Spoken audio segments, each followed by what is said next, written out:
দুনিয়াতে যত জায়গা আছে সব থেকে খারাপ জায়গা হলো বাজার, কিন্তু আজ মুসলমান বাজারে ভিড়ের অভাব নাই, মসজিদে মুসল্লি নাই, ঠিক কিনা ভাই? জিরে করেছে এটা খালি উল্টাই হইতেছে, হাসানা নাই।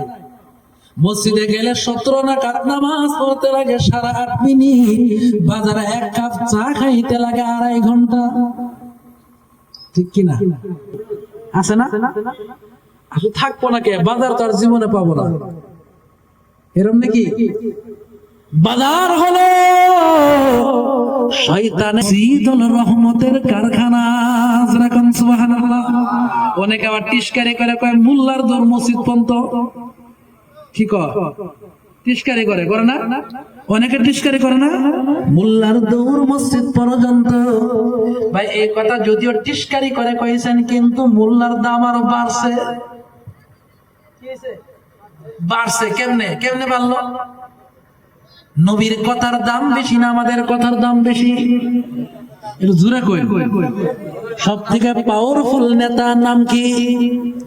মুহাম্মদুর রাসূলুল্লাহ সাল্লাল্লাহু আলাইহি সাল্লাম। শুধু আমার কথা, এক খ্রিস্টান একটা কিতাব লিখেছিলেন, কিতাবের শিরোনাম দিয়েছিল দা 100, মানে 100। আল্লাহর নবী বলে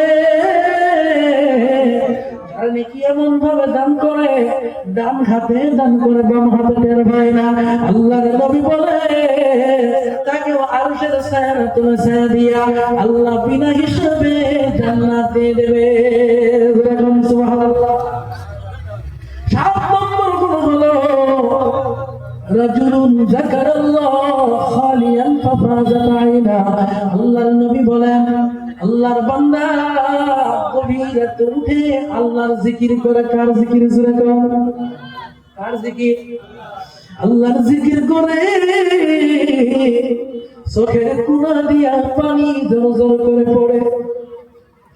এই চোখের পানির এত দাম, আল্লাহর নবী বলেন কিয়ামতের দিন